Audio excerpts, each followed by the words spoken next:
পশ্চিম এশিয়ায় সংঘাত আরো তীব্রতর হচ্ছে, চরমে পৌঁছচ্ছে। আমরা দেখতে পাচ্ছি যে বুধবারও কাতারে কাতারে কাতারে মিসাইল ড্রোন হামলা চলছে।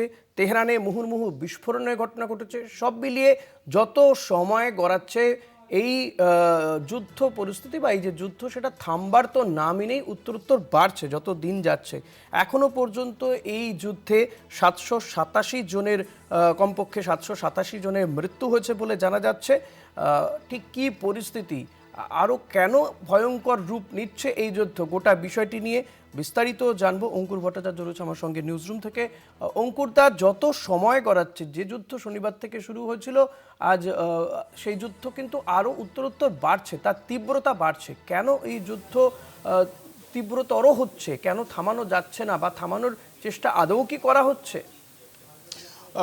এই থামানোর চেষ্টা এই মুহূর্তে হবে না, তার কারণ যেভাবে আক্রমণ হয়েছে তাতে ইরান বলেছে তারা শেষ রক্তবিন্দু দিয়ে লড়াইটা চালিয়ে যাবে। ফলে ইরানের কাছে যতক্ষণ তাদের শক্তি রয়েছে, একদিকে তাদের নেতৃত্ব এবং তার পাশাপাশি তাদের গোলাবারুদ, এটা যতক্ষণ থাকবে ততক্ষণ কিন্তু এই লড়াইকে থামানোটা খুব সহজ হবে না। কারণ কোনো ডায়ালগ প্রসেসের বা আলোচনার জায়গা যে নেই, সেটা মার্কিন প্রেসিডেন্ট ডোনাল্ড ট্রাম্প স্পষ্ট করে দিয়েছেন তার বক্তব্যে। তিনি বলেছেন গতকালই যে যখন এই সমস্তর আগে কথা বলার প্রয়োজন ছিল, কিন্তু এখন ইরান সমস্ত দিক থেকে শেষ হয়ে গেছে, তাদের নেতৃত্ব খতম হয়ে গিয়েছে, এখন তারা ডায়ালগ চাইছে, ইটস টু লেট বলে দিয়েছেন ডোনাল্ড ট্রাম্প। অন্যদিকে কি পরিস্থিতি আমরা দেখতে পাচ্ছি যে ইসরায়েলের পক্ষ থেকে জানানো হয়েছে প্রায় 1600 স্ট্রাইক করেছে তারা, এই মিসাইল স্ট্রাইক করেছে ইরানের বিভিন্ন জায়গায়। আমেরিকা পর্যন্ত জানিয়েছে তারা বিভিন্ন জায়গায় প্রায় 2000 লক্ষ্যবস্তুতে আঘাত করেছে ইরানের বিভিন্ন শহরে। এবং তার পাশাপাশি ইরানও পাল্টা হামলা চালিয়েছে। একদিকে পশ্চিম এশিয়া জুড়ে বিভিন্ন দেশে যেখানে যেখানে মার্কিন সেনাবাহিনীর ঘাঁটি রয়েছে, সেই সমস্ত জায়গায় হামলা চালিয়েছে ইরান। এর মধ্যে দুবাই এবং রিয়াধে মার্কিন কনসুলেটে হামলা চালানো হয়েছে ইরানের পক্ষ থেকে। ইরানের এই প্রত্যাঘাতে মানুষের প্রাণহানি না হলেও এই কনসুলেটগুলোর ক্ষয়ক্ষতি হয়েছে বলেই আমরা জানতে পারছি। যদিও ইউএইর পক্ষ থেকে বলা হচ্ছে যে সেখানে বড় কোনো ক্ষয়ক্ষতি হয়নি।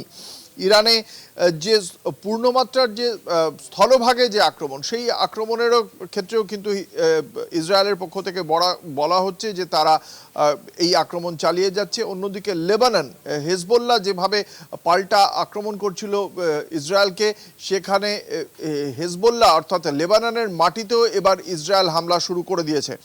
ইরানের পক্ষ থেকে এখনো পর্যন্ত ফোর্থ যে লার্জেস্ট যে মিসাইল যে অ্যাটাক সেটা হওয়ার কথা ছিল, সেটা ইতিমধ্যেই তারা সেটা শুরু করে দিয়েছে। শুধুমাত্র ইসরায়েল নয়, গালফ এরিয়া উপসাগরীয় এলাকা জুড়ে তারা যেখানে যেখানে ইসরায়েল এবং মার্কিন যুক্তরাষ্ট্রের সম্পদ রয়েছে, সেই সমস্ত জায়গায় মিসাইল নিক্ষেপ করেছে তারা। এবং তার পাশাপাশি কাতারের আল উদেইদে বিমান ঘাঁটিতে ইরানের ব্যালিস্টিক মিসাইল হামলা চালিয়েছে, কোনো হতাহতের খবর নেই। কুয়েতে কমান্ড সেন্টারে ড্রোন হামলা হয়েছে, যেখানে 4 জন মার্কিন সেনাবাহিনীর রিজার্ভ ফোর্সের জওয়ান নিহত হয়েছে। হরমুজ প্রণালী বন্ধ করে দিয়েছেন ইরান, আমরা জানি গতকালই বলা হয়েছে।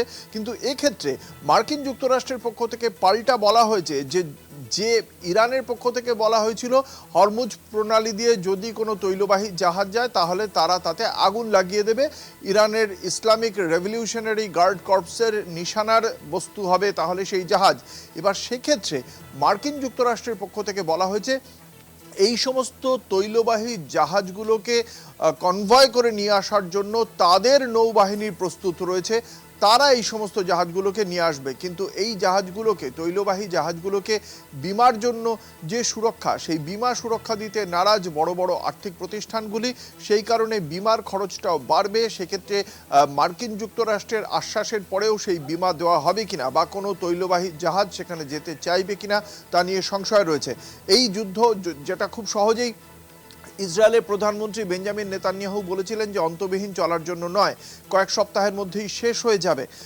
এবং সেই ক্ষেত্রে মার্কিন যুক্তরাষ্ট্রের পক্ষ থেকেও বলা হয়েছে মাত্র 3 থেকে 4 সপ্তাহের মধ্যেই যুদ্ধ শেষ হয়ে যাবে।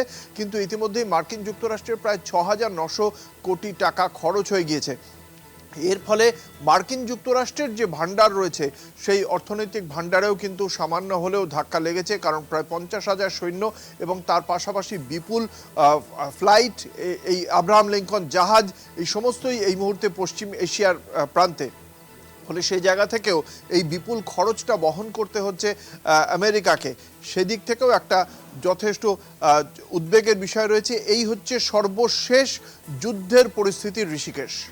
একদমই অঙ্কুতা, এর পাশাপাশি আরেকটা বিষয়, আমরা তো এতদিন দেখছি যে মিসাইল হামলা বা ড্রোন নিয়ে হামলা চালাচ্ছে আমেরিকা বা ইসরায়েল ইরানের ওপর, পাল্টা ইরানও প্রত্যাঘাত করছে। কিন্তু আমেরিকা, গতকালই দেখছিলাম ডোনাল্ড ট্রাম্প বলেছেন যে প্রয়োজনে সেনাও নামানো হতে পারে। এ ব্যাপারে আর কোনো আপডেট কিছু পাওয়া যাচ্ছে? সেনা নামানোর আপডেট এখনো পর্যন্ত পাওয়া যায়নি, কারণ এখনো পর্যন্ত যেটা দেখা হচ্ছে যে ইরানের কাছে তাদের আক্রমণ করার জন্য ড্রোন, মিসাইল বা বায়ুসেনা, বিমান বাহিনীর কাছে যে ফাইটার জেটগুলো রয়েছে, সেই ফাইটার জেটগুলো ইতিমধ্যেই আজকেও একটা ধ্বংস করেছে ইরানের ফাইটার জেটকে, আকাশেই ধ্বংস করা হয়েছে। ফলে সেটা যতক্ষণ না শেষ হচ্ছে ইরানের মাটিতে হামলা করার চেষ্টা নেই। অন্যদিকে ইউএসের পক্ষ থেকে আমরা জানতে পারছি যে আমেরিকার একটা অংশ মনে করছে ইরানের খামেনেইয়ের পতনের পর এখনই ইরানে কোনো রাজনৈতিক দল নেই। ফলে এই রাজনৈতিক দল যতক্ষণ না আসছে, পুরোপুরিভাবে ইরানের ক্ষমতা যদি নিয়ে নেওয়া হয়, তাহলে একটা বিপরীত বা বিরূপ প্রতিক্রিয়া তৈরি হতে পারে বিশ্বজুড়ে। এমনিতেই এই হামলার ফলে একটা বিরূপ প্রতিক্রিয়া তৈরি হয়েছে। এবার যদি নতুন করে সেখানকার সরকারের খামেনেইয়ের পতনের পর সেখানকার ক্ষমতাটাও দখল করে নেয়, তাহলে সেক্ষেত্রে আরো সমস্যা তৈরি হতে পারে। সেই কারণেই খানিকটা তুমি যখন বলছো যে ইরানের মানে খামেনি পরবর্তী যে ক্ষমতা যদি কেউ দখল করে নেয়, তবে এরই মধ্যে আমরা যে আপডেট পাচ্ছি যে ইরানের পরবর্তী সর্বোচ্চ নেতা হতে চলেছেন খামেনির পুত্রই, এমনটাই কিন্তু শোনা যাচ্ছে। তবে সেই খবর খারিজ করা হয়েছে ঋষিকেশ। হ্যাঁ অঙ্কুদা প্লিজ।